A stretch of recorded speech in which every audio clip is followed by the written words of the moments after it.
Rishabh Pant's 63 of 49 balls was still not enough to justify his 27 crore price tag. Rishabh Pant's performance in this IPL has not only been dismal but has been criticized a lot because it's not just about the style of play but the mode of dismissal and the way he's getting out. And it's not just the fact that he has a 27 crore price tag, him being the costliest Indian player ever in the IPL, but it's the fact that him being an Indian player just hasn't performed the way we know Rishabh Pant to be. The opinion people have about Rishabh Pant playing in the T20 format has been exactly what people have been talking about in this IPL too. A lot of people think he's just not good enough in the white ball format. Now, before we talk about numbers and talk about his performance, hit that subscribe button. And this is where the criticism of Rishabh Pant even started. In the last 10 T20 internationals that he played, he had an average of just 27.7 and a strike rate of 111.7. And if you think that his performance in the last 10 matches was bad, his career is even worse. In 76 T20 internationals that he has played for India, he has an average of just 23.2, striking at just 127.2.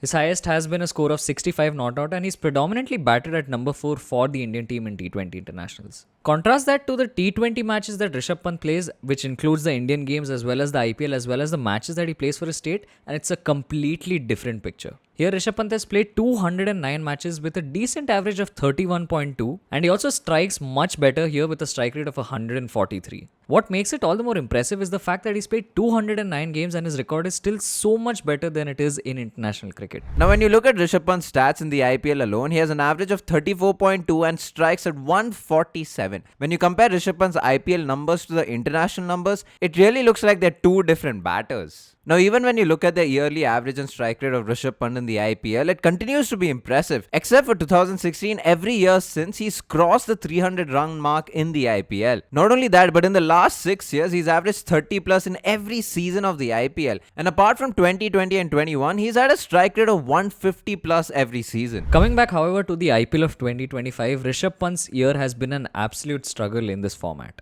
Don't know if it's the pressure of Sanjeev Goenka or the price tag, but Rishabh Pant's numbers in this year's IPL are abysmal. With an average of just 17.1 and a strike rate of 104, and not only that, he's only got 150, which is contributing for a lot of that average and strike rate. Rishabh Pant has really struggled in the 6 innings that he's batted in so far. And this is where the criticism has gone to a whole new level this year. Something about how Rishabh Pant goes about constructing his innings is something that is getting a lot of criticism. Even though he might end up with a strike rate of close to 140 or 160 by the end of his innings, is the process and journey he takes to get there. Rishabh Pant is not like the modern T20 batter, and it's very surprising because if you look at the way that he bats in test matches, you'll know that this is a man who comes in and attacks right from the first ball. He plays a fearless brand of cricket, of course, but he also makes sure that he's putting away the loose balls. But if you look at how he comes into bat in a T20 game, and especially in this IPL season, it almost feels like he's looking to preserve his wicket more than take the attack to the opposition and play fearlessly. And this isn't just a bluff. This was very evident in the game against the Chennai Super Kings, where Rishabh Pant at one point was 38 of 24 deliveries. The next time I opened and saw the highlights, Rishabh Pant was 39 of 38 deliveries. This means that for a period of 14 deliveries in the middle, after the fact that Rishabh Pant was set, he only scored 5 runs. And what's interesting is it's no coincidence that these overs were predominantly bowled by Jadeja and Noor Ahmed. It's interesting because of Rishabh Pant's struggle against the spinners in recent times. For someone like him who came into the international circuit attacking spinners, especially Nathan Lyon from ball 1, for him to be struggling against the spinners in recent time is a surprise. And this is very evident because since 2020, his average and strike rate against the spinners have taken a dip. Not only that, but his game against spin keeps diminishing because over the years from the start of his career,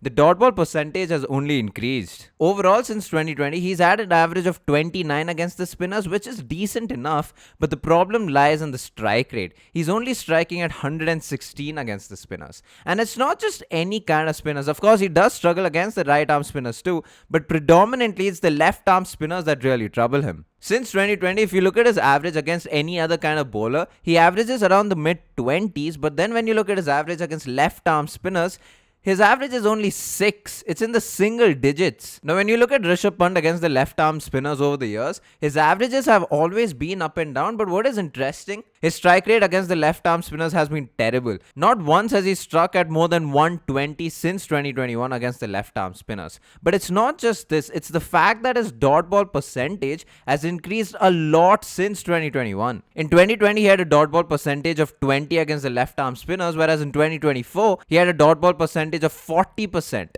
And that is 100% percentage increase in terms of dot ball percentage. When you think of Rishabh Pant playing against spin, the first thing that comes to your mind is him rocking right back in the crease and cutting the bowlers, or stepping right down, getting through the pitch of the ball and hitting a bowler over long on for 6. However, if you look at how Rishabh Pant has been batting in this year's IPL, he seems to be very tentative against the spinners. He seemed to be stuck in his crease. He's not the same Rishabh Pant who's going down to the pitch of the ball to meet it and smother the spin away, nor is he going right back in his crease and making room for himself to cut the ball. Now, the problem with this is that Rishabh Pant is someone who likes to put the attack on the opposition, and when he is not able to do that, not only are the bowlers able to settle into nice lines and lengths, but also the fact that now he has limited option because he waits for the ball to turn and only then can he maneuver the ball into potential gaps to strike rotate. And to verify this, we also pulled the pitch map for spinners against Rishabh Pant, and the results are as expected. The spinners have consistently been able to ball stump to stump or just outside the off stump and majorly at good and full lengths. Now, what this is doing is, because Rishabh Pant is neither going forward nor going fully back in his crease, he's stuck at the crease, and from there he needs to manufacture a shot after the ball has already spun, limiting his options. Not only that, unlike a lot of IPLs, Rishabh Pant this time has not been able to dominate the spinners. He's hit only 3 fours and no 6s.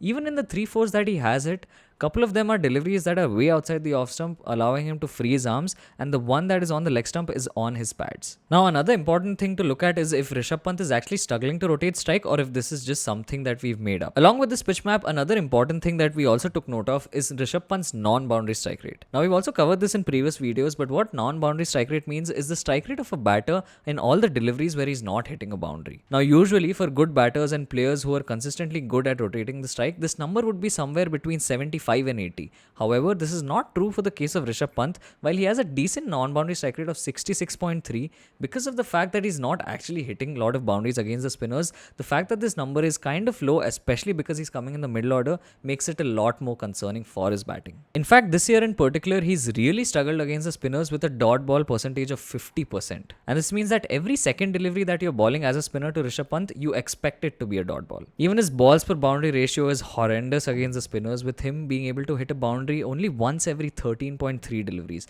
This means that a spinner can go almost half of his spell, which is 2.1 overs, without being hit for a boundary by Rishabh Pant. For Rishabh Pant to play better against the spinners, he will not only have to use his feet a lot more that he used to do before, but also play a lot more shots than he's doing right now. Of course, he has the sweep shot, but even that is a hit and miss in most situations. But something that Rishabh Pant will need to work on is making sure he has attacking shots outside the off stump against the spinners. When you see him attack the spinners, he predominantly looks to play on the leg side, because of which the spinners and the captains can set a leg side field, and you're trapping him and making sure even if he does play that attacking shot, he gets out because fielders are set for it.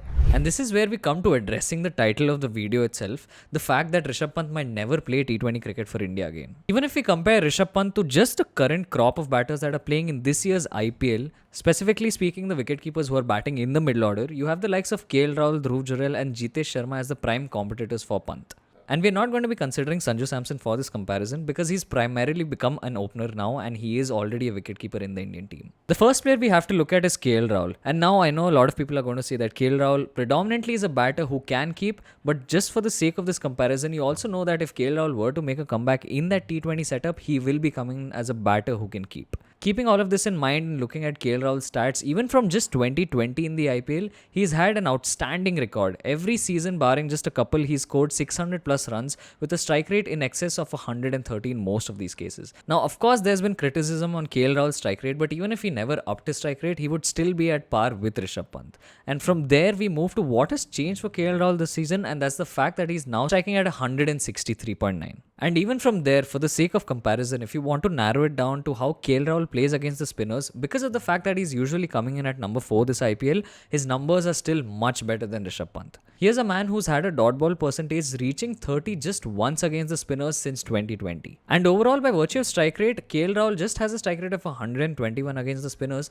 but where he is making up for that is with his average. He has an average of 46.4 against the spinners. So with KL Rahul, what you're getting is that even if he isn't going to be explosive against the spinners, he's at least going to rotate strike and milk runs against them. From KL Rahul, let's talk about the two other young wicketkeeper batters who have got India call-ups. Jitesh Sharma has played 6 innings with an average of 30 and a strike rate of 154. There has been a lot of occasions when he's come out to bat for the RCB and finished off the innings well. When you look at Dhruv Jurel, who was already in the limelight before the IPL started, not only because he was retained by the Rajasthan Royals, but also because of the price he was retained for. Batting in the middle order, he has an average closing on to 40 with a strike rate of 155. Now, when you take a step back and think of the other wicket-keeping options, we still have someone like a Sanju Samson, we still have Ishan Kishan, and for Rishabh Pant to be anywhere close to the international circuit, he will not only have to do better than Jitesh Sharma and Dhruv Jurel, he'll have to get better against the spinners and then match someone like a KL Rahul, outperform Sanju Samson and Ishan Kishan and every other option in the IPL and the domestic circuit, and only then can he get selected in the Indian team. And even then, it's not a guarantee that he will get a long rope because he has got that before. He's played 76 international games and done absolutely nothing for the Indian team in the T20 format. This has been a video on Rishabh Pant and why we think that his chances for playing in the Indian team in the T20 format are extremely slim. If you've enjoyed this video, definitely leave a like, comment and share this with your friends. Let us know if you agree with what we have to say or if you still think Rishabh Pant has a career in white ball cricket, specifically in T20 eyes. All of our links are in the description. Definitely give us a follow on our socials, Instagram especially. It would be great if you could do that. Thank you so much for watching. Peace.